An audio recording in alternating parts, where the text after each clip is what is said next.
great toys like this and more, head over to Big Bad Toy Store. Click the link in the description below. What's going on, guys? T2RX6 here, back for another Transformers review, and today we're actually lying on the floor in what I can only assume is Matthew Deluxe Baldwin style. If you don't know Deluxe, I've put a link to his YouTube channel in my description below. Be sure to check him out. He's up and coming, and he's, of course, part of the Shattered Cast crew. But yeah, we have no review space, so the floor it is today. If camera angles are a little bit messy, that's the reason why. Hopefully things will return to normal pretty soon. Anyway, this is the Combiner Wars Ultra Magnus here. You can see he's once again a car carrier. A little teeny tiny itty bitty truck with a huge trailer.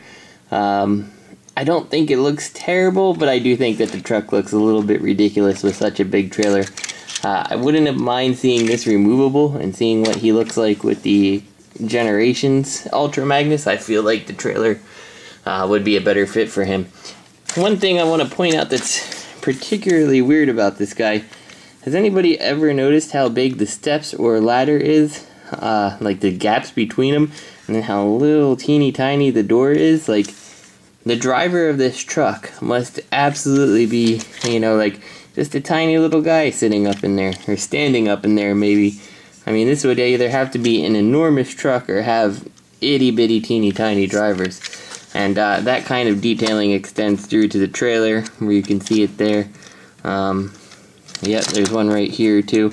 Yeah, just doors all over this guy for little tiny human drivers, or whatever. And yeah, just seems way too small. I suppose if you go with the Minimus Ambus figure that is included with him, and you scale the driver to this, I guess it makes a little more sense. I don't know. Still seems like the car is a little big for such a tiny door, but whatever. I guess that's just a complaint that I have based on realism. For comparison, here is a Combiner Wars dead end here. Yeah, it's a much bigger car for a tiny little semi, but that does often tend to be the case with Transformers. Let's open this on up here. You can open his trailer, and the Combiner Wars figs, you know, for the most part, they'll fit in. I'm not sure if some of your bigger figures like First Aid or whatever would fit in here, but it is nice that you can at least accommodate the cars. So let's focus on Minimus Ambus here. He looks kind of like he's almost like Hot Rod with the little spoiler there, but he's definitely some kind of futuristic car. Now, I don't know a whole bunch about Minimus Ambus. My understanding is that Ultra Magnus is actually just an armor, and there's a little tiny robot actually inside operating it in terms of the comics. I don't really care for that. I'm happy just going with the G1 Ultra Magnus is Ultra Magnus. I'm fine thinking that the white part is its own robot, and, you know, he's not piloted by anything else. But nonetheless, they've given us this Minimus Ambus to go with what we've seen in the comics, if you're following. So, Minimus Ambus transforms very easily. He's just kind of like a Minicon. You open the legs here like this, kind of unpeg the arms without ripping them off of his body here. And then he's got one little, like, hinge joint here that can be a little bit tough to make work. There we go. Got it to finally pop up. Mine is very difficult to move. And there you go. You got your little Minimus Ambus. And as you can see, he's made up of, you know, two shoulder ball joints, the hip ball joints, and then the knees are on a hinge there. So he does have a fairly decent range of articulation for a little guy. Nothing too fancy, but yeah, you can do stuff with him. And yeah, so that's Minimus Ambus. Again, I know very little about the character, so unfortunately I cannot really give you too much information. But you know what? Next to a Combiner Wars car, that kind of looks pretty right, you know? Human being versus a car.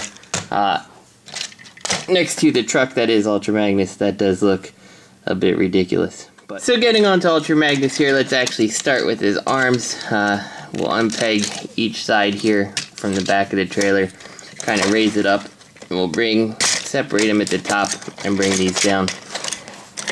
And we'll work on each of these separately. So you take this and you fold this on up, and you never actually did have to take these off if you want to leave them on. They're certainly not going to be in the way, you just have to rotate them. But I just wanted to kind of show you what's going on with the mechanism. Take this piece here and rotate it around to reveal his fist. So I'll do all of this one, looking at it this way so you can kind of see it all happen a little bit better. Fold it on in, fold this, whoops. And see, this is the problem when you don't have any types of pins on here. Your plastic is, you know, if anything gets kind of stuck or torqued a little, it just pops right off the toy, which is not my preferred way of doing it. And with these, you know, what is pinned is a little bit stiff, so as a result, you know, moving this arm pad for me kind of makes it pop off a little there. So we got that done. The next thing we're going to do is kind of unpeg these red pieces here on each side, and that's going to free up our legs to allow it to split, which is a little difficult because our chest piece is actually locked in there. So you kind of have to get the plastic to flex a little bit around the chest, just like that. So with the legs free, we're kind of free to go on to the next piece here. What we'll do is take the truck here, unpeg it from the front, and spin it around like so.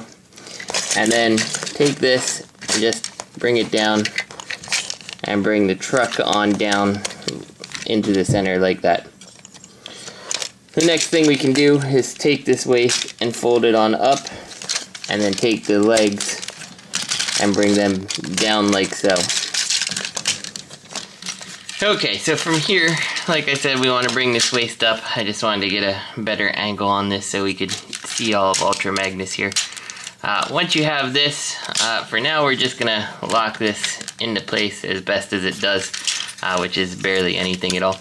And we're going to come down to the legs here, and you got to pop this tab down here out of the plastic, and then you can rotate this forward like so.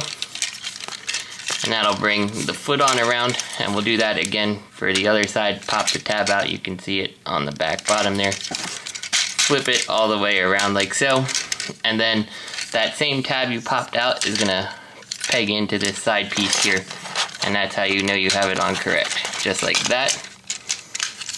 And we can make sure these white pieces stay closed. Now we'll come to the back here, bring the foot on around however suits your sensibilities.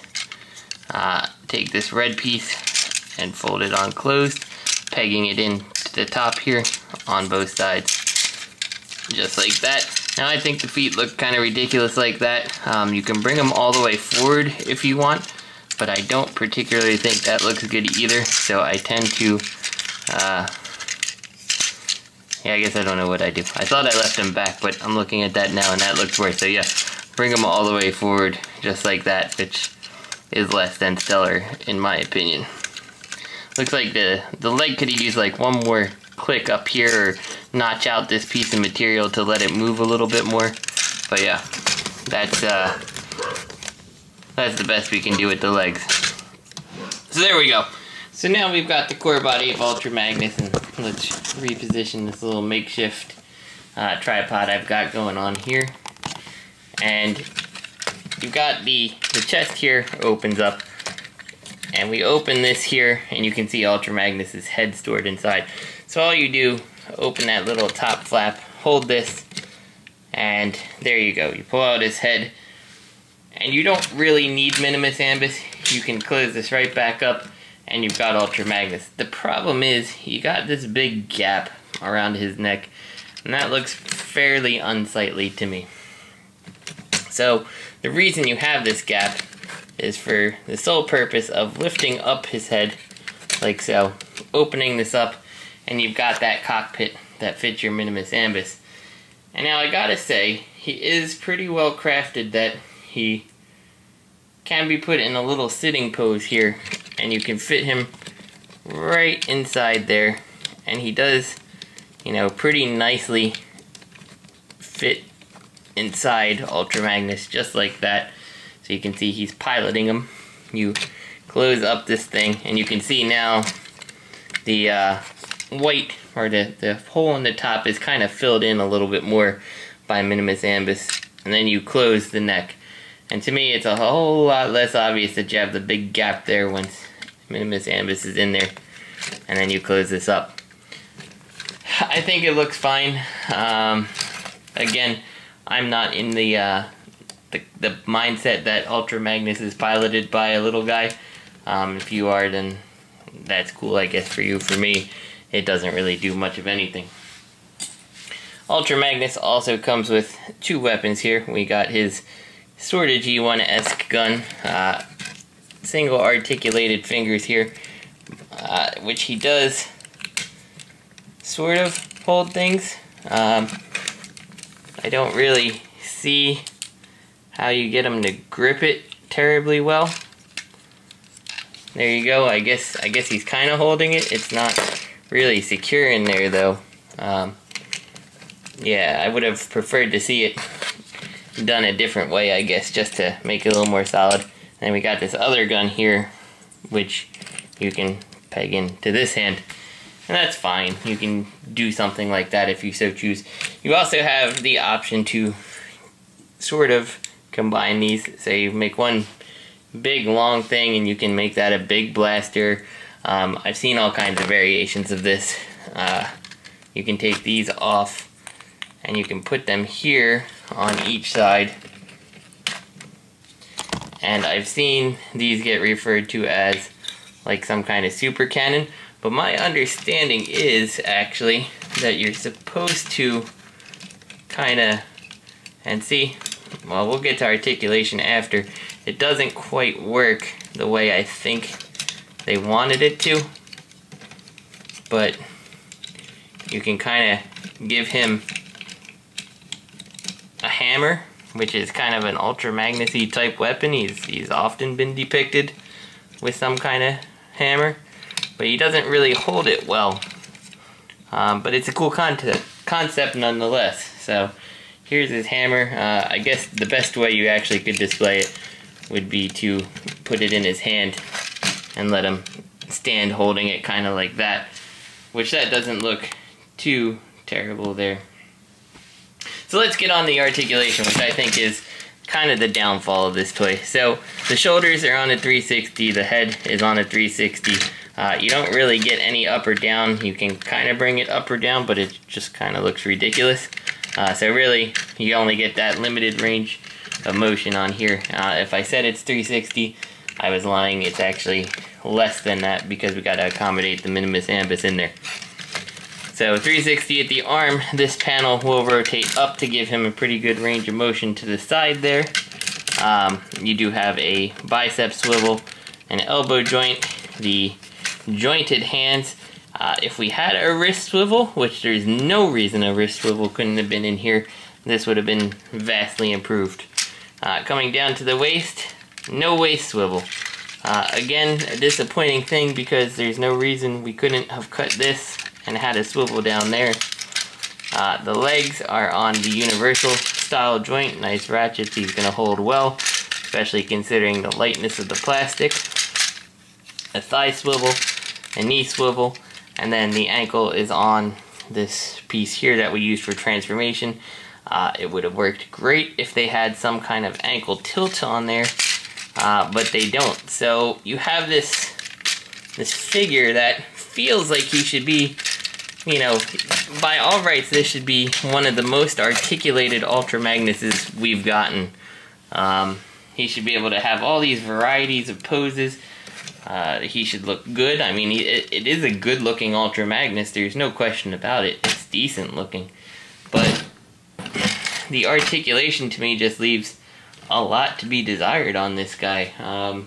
Just the budget cuts on him, you know, really stand out. I don't think he's bad. I think he's still worth looking into if you're interested in the character. I just still would have preferred to see this in like 2007, 8 or 9 quality over 2015 quality. But yeah, if you find him for a good price, I think he's totally worth looking into. He's a fun toy. He looks good standing on a shelf. Just don't expect him to do too much with his weapons. So, and that face, I don't know about that face. It doesn't feel right to me, but whatever. That's probably nitpicking. So this is T2RX6. I hope you guys enjoyed the review, and I'll see you next time.